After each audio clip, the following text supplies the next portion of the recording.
L'étrange médecin d'Hitler. Bon, c'est vrai, être dictateur en guerre, c'est sûrement stressant, et j'imagine que ça peut mener à des complications médicales. Dans ces conditions, avoir un médecin personnel a ses avantages. Pendant les 9 dernières années du Führer, c'est le docteur Theodor Morell qui aura ce poste, et dire qu'il avait des méthodes peu orthodoxes, c'est, disons, un euphémisme. Hypocondriaque, le H était obsédé par l'idée qu'il allait mourir jeune. Il mangeait plutôt n'importe comment. Ce qui, peut-être aussi à cause du stress dû à sa vie professionnelle, disons, lui causait de forts troubles intestinaux. En clair, il lâchait des caisses de malades assez fréquemment, c'est pas moi qui le dis, c'est rapporté par son entourage. Eczéma, sinusite, irritation oculaire, problèmes cardiaques et Parkinson dans ces dernières années, sans oublier ses fameux problèmes intestinaux, Hitler se traînait pas mal de problèmes de santé.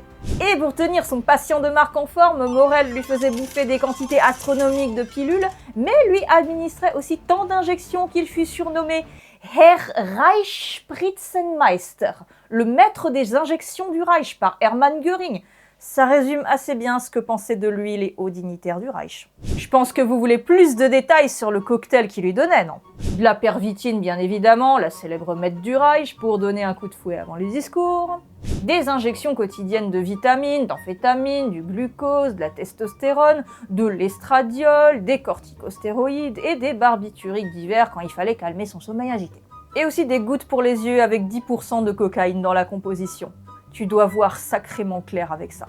Bien sûr, il y avait plein d'autres choses et des molécules pour certaines aujourd'hui interdites, mais le plus extravagant que j'ai pu trouver était un produit qui à l'origine servait à nettoyer les fusils pendant la Première Guerre mondiale, le ballistol. Après quelques recherches, ce truc existe toujours pour nettoyer les guns, faire des massages, hydrater les mains, la liste des usages est, disons, variée. Si vous connaissez le produit, dites-le en commentaire.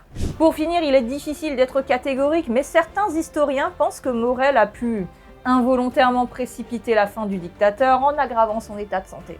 D'autres médecins tentèrent de s'opposer à lui, mais Hitler leur répondait « Chaque Allemand a le droit de choisir son médecin, et moi j'ai choisi Morell. » Vous voulez plus de vidéos? Abonnez-vous à la chaîne.